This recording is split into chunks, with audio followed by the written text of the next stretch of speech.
Good evening and welcome to the premiere of NewsNation on WGN America. NewsNation is just that, your news, your nation. Each night our main goal is to deliver you the facts without opinions. The mission of our storytelling is to bring you balance, not bias. You decide how you feel about any given story. We will never tell you how to think or feel. And to be honest, we could have booked celebrities and some star power to get your attention tonight, but we intentionally chose not to. Tonight instead is about you, your news, your nation. And with that, let's get straight to NewsNation. Monitoring tensions in the heart of America. President Trump visiting Kenosha, Wisconsin after deadly unrest in response to the police shooting of Jacob Blake. The president touring damaged property and meeting with local officials. These are not acts of peaceful protest, but really domestic terror. Supporters of the president rally in the city as Jacob Blake's relatives hold an event of their own. Wisconsin's Democratic governor and Kenosha's Democratic mayor discouraging the visit, and Democratic presidential nominee Joe Biden saying the president is stoking violence in American cities. He's supposed to be protecting this country, but instead he's rooting for chaos and violence. Complete coverage ahead, including a live report from Kenosha. Good evening, I'm Joe Donlin. I'm Marnie Hughes. And I'm Rob Nelson. 63 days now until the election. President Trump in Kenosha today surveying damage after a controversial police shooting and deadly protests. While Democratic nominee Joe Biden says we need a leader who does not tear us further apart. New details tonight about a virtual learning cyber attack. Students in America's fourth largest school system blocked from logging on. The scramble tonight to fix it. More unrest in Portland. What's helping control the crowds there after 95 straight nights of demonstrations? Violence against police in America. We look at the number of officers shot in the line of duty and how that number stacks up to this time last year. And a new coronavirus warning for people living in rural areas, while the White House's coronavirus response coordinator says many are at risk. Also tonight, vowing to rebuild, how love is keeping one family's wedding business going after Hurricane Laura. Bringing you a night of balance, not bias. It's Tuesday, September 1st, 2020. This is the debut of NewsNation. Covering the stories that matter to you from across America. Live in primetime. This is NewsNation. Your news, your nation.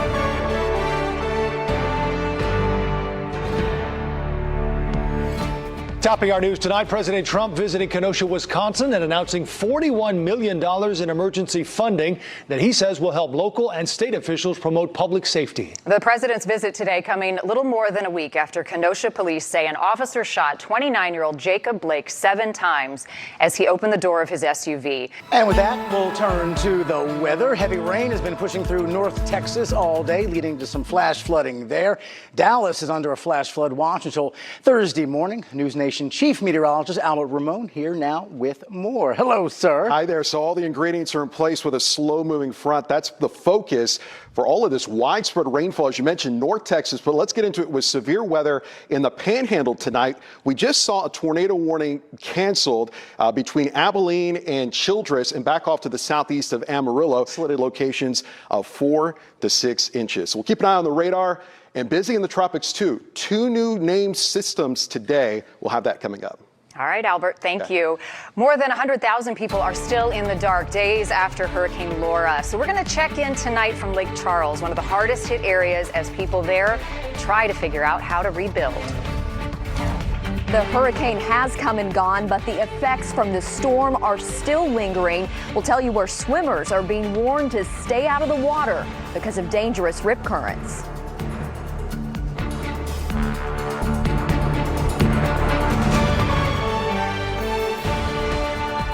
This is NewsNation on WGN America with Joe Donlin, Marnie Hughes, Rob Nelson, and Albert Ramon with weather.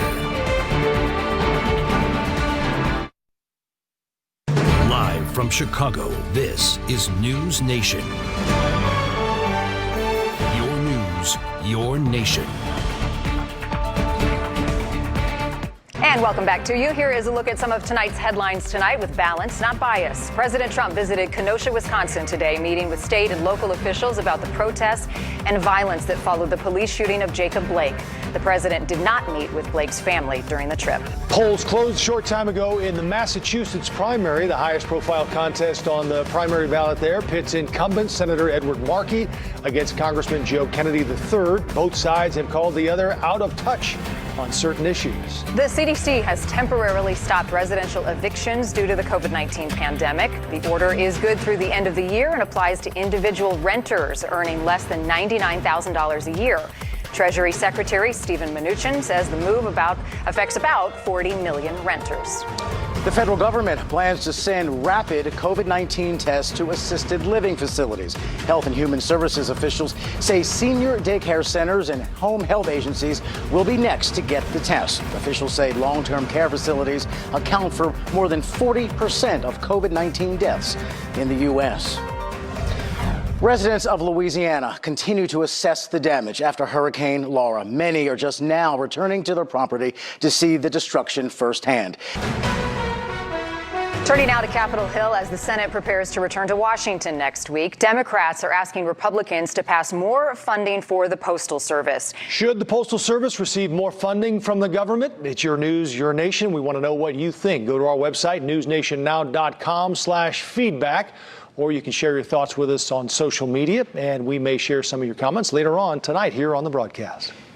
Walmart is offering an alternative to the very popular Amazon Prime. How much the subscription service will cost and what you will have access to. Plus, dozens of former McDonald's franchise owners are suing the company for discrimination. Next, I have the response from the CEO and a lawyer making the claim. And for more of our headlines, visit newsnationnow.com. You can download our app as well, News Nation Now. It's live and it's free. It'll keep you updated all day long. We'll be right back. 5,500 journalists around the country. That's the power behind News Nation. Wherever news breaks, we have journalists on the ground bringing you live coverage as the story unfolds. With the most up-to-date newsroom and transmission center, our team has you covered across the country. It takes a team to cover the news that matters to you. Live in New York's Times Square, Tom Negovin. Over 5,500 journalists. I'm Nancy Liu in California. From 110 newsrooms. From South Florida, I'm Brian Entin. All across the country. In our nation's capital, I'm Joe Colillo. All with one goal. Reporting from Texas, I'm Marky Martin. Facts, not opinions. At News Nation, wherever you are, we are. News Nation, every night, 8/7 Central on WGN America.